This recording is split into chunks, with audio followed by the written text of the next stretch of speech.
Bienvenidos de nuevo a Expresando mis pensamientos. El programa donde analizo los medios de comunicación más extraños y doy mi opinión general sobre ellos. Yes.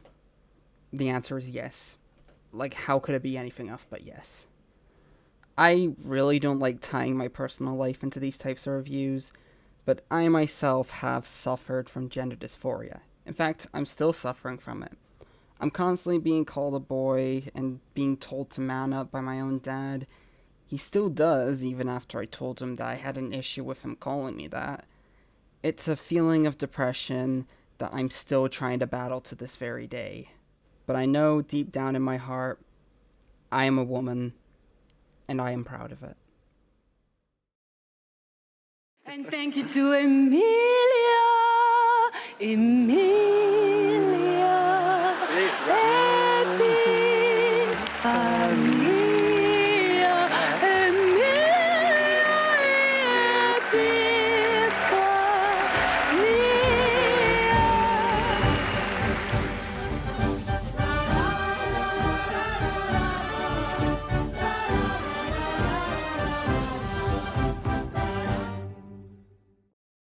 A full year ago, after a strong debut at the Cannes Film Festival, Netflix unleashed their trap card known as Emilia, Perez, a 2-hour-long R-rated crime thriller musical about the less than joyful escapades of a Mexican attorney and her trans client that inadvertently became the big villain of the Academy Awards after being nominated for 13 Oscars. To say the least, everybody disliked that. Since its public release on Netflix in November of 2024, it's been regarded as not just one of the most hated movies of the 2020s, but it's universally accepted as something so unbelievably baffling that I'm quite honestly surprised that it even exists at all and why it wasn't banned for crimes against humanity. What should have been a triumphant success story for a now mainstream French director and the first Oscar to have ever been nominated for a trans woman turns into an ugly display of tone-deaf whisper singing, obnoxious Oscar bait moments, and a lack of research for the things they're writing about. Hell, even one of the main stars turned out to be a pretty nasty person in real life. Also about her being the first trans woman to be nominated for an Oscar. Yeah, they're technically right, but Elliot Page got a nomination for the movie Juno, and he came out as trans a couple of years ago, so yeah, the movie couldn't even get that right. It got so bad to the point where there was an indie studio in Mexico that crowdsourced a parody of the movie called Johann Sacre Bleu, which makes fun of Audier's lack of research. And it is genuinely the best thing ever. Oh, mon ami, Maxi Sacre Bleu. Comment tu t'appelles? Maxi déjà vu. Bon voyage. Pizza, croissant. Es croissant, croissant, croissant. Bienvenidos a la paz, donde tú vas a encontrar que te doy el corazón y la cartera. But whatever it is that's driving me to go back to this movie, whether it be the sheer amount of dysphoria I felt after watching it, or that I'm simply a glutton for punishment, I decided that as a treat for you all, on my birthday month of all places, I'm going to break my rules just this one time and take a look at arguably the most despised movie in years. Yes, yes, yes, yes. You ever wonder why I never made a best and worst films of 2024 list last year? This is why. I just simply didn't want to talk about this one. But before we tear this movie a new asshole, I do want to compliment it just a little bit. It wouldn't really be a modern EMT episode if I didn't at least highlight a few things that I did like about it. To its credit, the film doesn't look too bad. At least it feels ambitious, and everyone there doesn't look like they're half-assing it too much. Plus, one of the songs does have an interesting idea in there about the old personality of your previous gender clashing with the one from your current gender. I only just wish that it wasn't done in such a shallow way, but you know, what are you gonna do? I'm also confident in saying that for her first proper mainstream movie, Carla's acting is surprisingly pretty good. I feel a little uncomfortable with saying that, mainly due to, you know, but her tone stays consistent throughout, and her emoting, even under heavy makeup as Manitas, is pretty alright. Carla here is okay in my books. So Dania as Rita isn't too bad of a job either. I wouldn't really say it's her most believable performance, but I do like the dynamic between her and Gaston to the point where they almost become best buds in the middle of the film. I have no regret in saying that they're probably my favorite characters in the whole film, that or the cinematography. If there's one thing about this movie that I can say feels exciting, it's the camera work. There are a ton of really good and creative shots in this film, sometimes being artsy for the sake of it, but at its core, it is probably the thing Ozzyard put the most effort into. Same with the choreography too. Granted, there are parts that could have been altered, like the dance troupe going completely still so that Rita could express her true thoughts on the matter at hand, an ultimatum that even Schaefer's Productions acknowledged in his review, which might be the first thing we've ever seen eye to eye on that isn't Disney remake or Wes Anderson adjacent. But outside of that, these musical numbers are still really creative with their staging, until they aren't, but again, what are you gonna do? Lady. Finally someone calls me that. Oh yeah, there's also this scene. I have nothing to say about that, I just think it's really funny. I liked the practical severed fingers. At least they don't look like stuff that you could get at a Halloween store at a discount. That's something, I suppose. The foreshadowing of Emilia's death with her kid saying that she smelled like the engine of a car was okay, I suppose. Also, did Emilia seriously not take a shower for all that time for her to smell all that stuff? Like, it's been 3 years, girl, potentially longer. Take a goddamn shit! And last, but certainly not least, you know, of all the crazy things I've done on this channel, I never expected to actually defend the penis to vagina song. Don't get me wrong, La Vaginoplastia, aka vaginoplasty, is a terrible, terrible, terrible piece of music, with laughably clunky writing and an absolutely terrifying portrayal of what a sex change is like. Both on its own and in the context of the movie, it is just baffling how a song like this would exist in the modern ethos.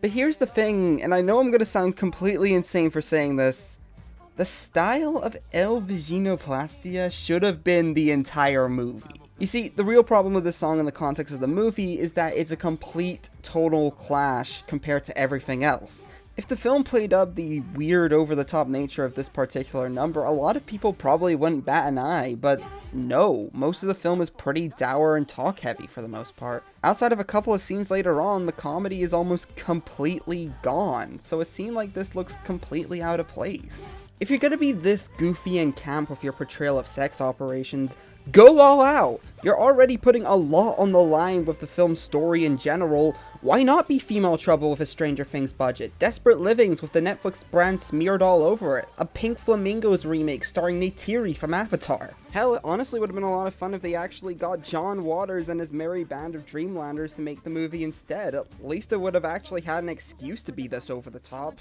I don't even care if you throw in a surreal art gallery massacre for good measure. You either commit to it or you don't. What is that? Adam's apple reduction. Yes, yes, yes, yes. Not that though, I ain't gotta defend that. Alrighty then, so now that I've completely lost all credibility as a film reviewer, it's time to get to the part that, let's face it, you were all really looking forward to. That's right everybody, it's time to pig roast the movie for all it's worth.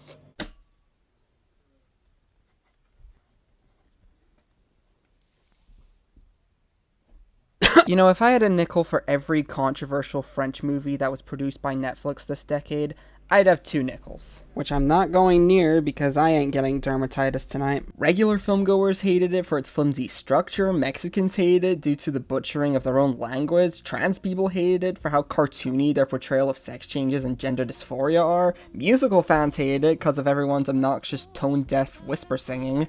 It was even hated by Palestine supporters for most of the film taking place in Tel Aviv, causing people to boycott the film's chances of winning, which would have failed if Gascon hadn't kept her mouth shut. In other words, who is this movie even for? It tries to do everything to appeal to everybody so much that it ends up appealing to nobody, and on the tail end butchers some of its themes so badly that it's quite frankly embarrassing.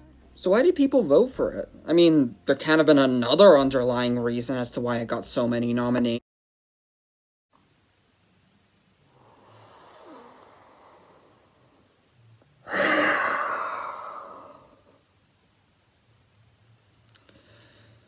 Okay. The same year, Jane Schoenberg released a little indie movie called I Saw the TV Glow.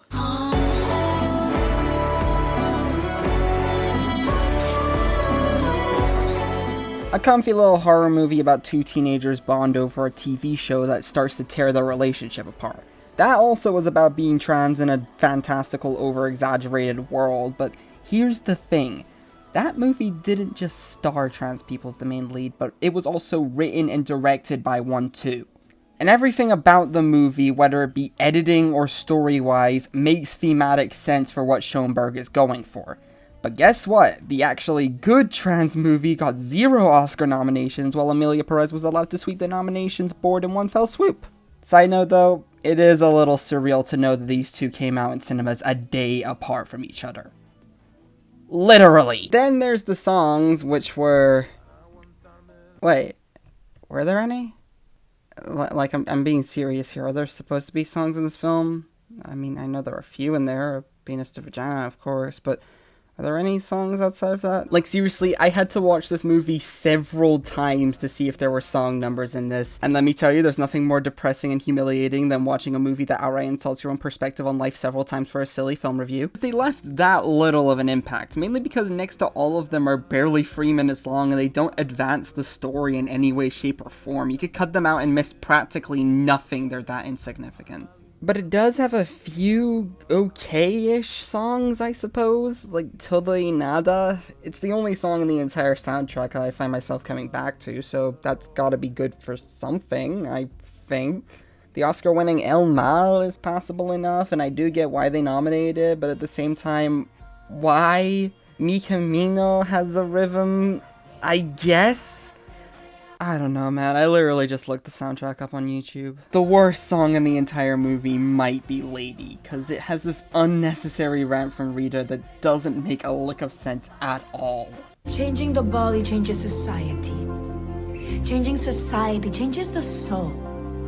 Changing the soul changes society. Changing society changes it all. Rita, what are you talking about here? Who are you talking about? Okay, we all know who, but who are you talking to? And what are you even trying to change? Hell, the way you describe it doesn't sound like you want to change much. It's like switching out Christopher Walken with the unicorn from Dave the Barbarian, Tom Green with Gigi Allen, Simba with Kimba, or me with Zoe from K-pop Demon Hunters. What are you really changing here? Oh yeah, and of course this was the clip that they showed at the Oscars for Best Adapted Screenplay, cause adoy. None of them outside of Todo y Nada had any staying power for me, and the only reason they exist is to show off the proudest rule of the Les Miserables school of movie musicals. Nobody can sing. Nobody. And yes, I did intentionally choose a musical about the French Revolution to compare it to, because I thought it was funny. Get over it. Ora prisionero tuvo sexo tu tiempo y terminado y de libertad condicional he comenzado. ¿Sabes lo que significa eso? Yes! Saldana I can kinda let slide, because she does have a little bit of a vibrato going for her, but most of the time she doesn't really sing and more so whisper raps throughout most of her songs. But then there's Gascon, who, Soy Emilia Perez, una mujer mexicana, una mujer como las demás. Actually, I'm not going to say anything about Carla singing, because a few weeks ago I did try to contact her through Facebook on if she wants the voice act for the animated film that I was working on, and she did see it, meaning that she does know who I am. So Carla, if you're watching this, all I'm going to say is singing needed a little bit of work. That's all. I'm, however, not going to defend Audiard's decision to use AI to pitch correct most of Gascon's vocals. Like, geez, all that's missing is an elephant and we would have modern outrage bingo. Camille is also in this movie. Not really as a character, but she did write next to all of the songs, though. You can blame her entirely for easily the worst casting decision in the entire movie, Selena Gomez. And just in case her Spanish wasn't atrocious enough, Audiard decided that we haven't suffered enough and let her sing and rap with that broken Spanish for her only 2 songs in the entire movie. Oh joy! Turns out we probably should have killed her career before she collabed with Blackpink. But we didn't, and this is what she does in return. We all let this happen. Add this to the list of K-pop's hate crimes. Emilia has a gamer moment. That's probably the best part of the movie. This is the saddest track listing I have ever seen. And I know that everybody's already brought up this issue, but it's so annoying to me, I need to bring it up again. Emilia's name pre-transition is Manitas. Manitas. That's just Spanish for handyman. I know the writing team didn't really mean for this to sound like a really sick joke, but you couldn't think of any other name for him? Like Carlos? Carla? Carlos? That would have been a pretty cute in-joke considering Carlos' name pre-transition was Carlos, but no, they just call him Manitas. 'Cause trans people. Ha. That is such an unbelievable dead name to give to a trans person, and what is up with that Ringo Starr looking nose? Is getting a smaller nose really part of the surgery process too? In that case, I know an American virtuoso who would really need it. Everyone in this movie is so goddamn stupid. Not even just the few selective characters either. All of them are as dumb as a sack of bricks, and I can guarantee that even the bricks know what calculus is. In fact, it is so hard to describe how stupid everyone is in this movie that I'm going to have to go for the film's entire story just to do so. Spoiler alert for Emilia Perez, I guess. Who am I kidding? At this rate, I would probably prefer learning calculus from the bricks. The film begins with Rita successfully acquitting a man of murder and gets kidnapped by a drug cartel leader named... Fuck it, I'll just call him Carlos. Carlos comes out to Rita about being, I'm not kidding here, a closeted trans woman, and enlists help from her to get a sex change surgery. Rita then travels to Bangkok to get some information about how sex changes work and travels all over the world, presumably to find the perfect doctor to do so. Which sounds unbelievably expensive and would drain anyone's wallet in a moment's notice, but maybe she's a billionaire, I don't know. She then flies to Israel, Israel, and convinces a doctor named Wasserman to sign Carlos up for the surgery, who for some reason was hesitant on doing so even though that's his job. He's worried about doing his job. What? He meets up with Carlos in person and they both fly back to Israel to get the surgery done, which results in Carlos faking his own death cause... Honestly, I don't know, they never explain why. He could have just been upfront with his family about it, but nah, this is apparently a liar revealed story now, encouraging his entire family in his will to move in with a distant cousin in Mexico. The rest of this movie is just Mexican Big Mama's house. Even down to Selena Gomez not knowing that it's Carlos under all those prosthetics. Not that she would care anyways, because she's too busy plowing this other guy named Gustavo. Someone who literally had no impact to the plot until the last 20 minutes of the movie, where he suddenly becomes the main villain. This movie was nominated for 13 Oscars, by the way. Speaking of suddenly, Emilia suddenly has a change of heart and feels bad for the families of the cartel affected, and is now opening a charity to find the missing people these families are affecting. But on the actual night, she ends up inviting a ton of cartel leaders to the event because she, and I quote, didn't know that many rich people. Emilia is then kidnapped by Jesse and Gustavo and sends her fingers to Rita as ransom, which causes her to get her own gang together to take her back. Emilia then reveals during a shootout that she is in fact Carlos and lied about the whole cousin thing. Once again, things that could have been brought to my attention yesterday! Which suddenly causes Jesse to have a change of heart and hold Gustavo up at gunpoint because reasons, and takes way too long to shoot him, by the way. Jesus Christ, this movie sucks! Causing all three of them to die in a CG car crash. The entirety of Mexico then comes together to celebrate the good that Emilia had done despite the whole former drug cartel leader thing, and the movie ends. Oh my god! I could go on and on about the endless amount of issues that this movie has, including a scene where Emilia's kid says that she smells like her dad, despite the fact that you don't keep the same scent from your previous body, and the overall representation of the film's topics being shallow at best and downright disrespectful and offensive at worst.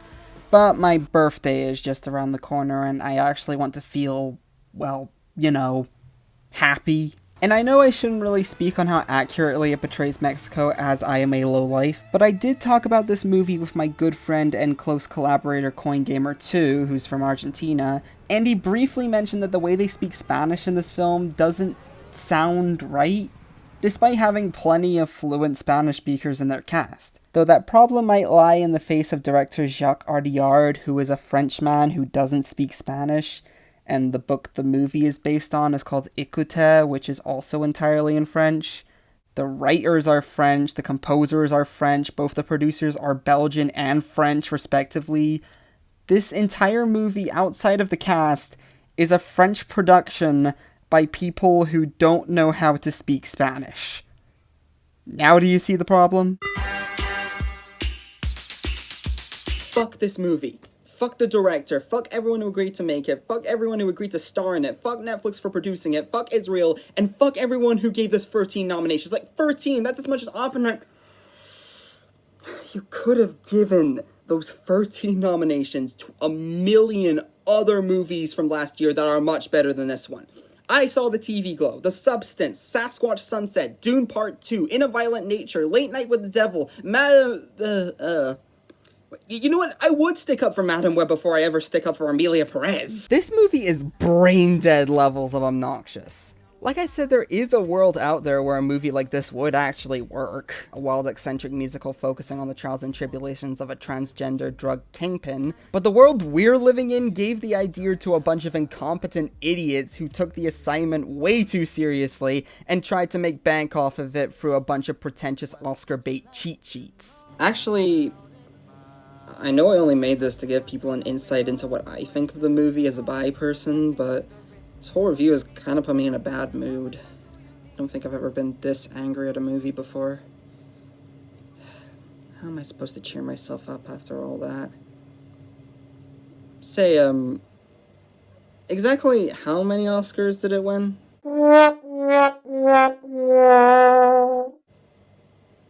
Okay. Suddenly I feel a lot better.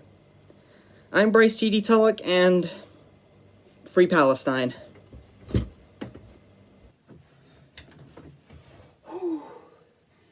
Gracias a Dios que soy ya terminó.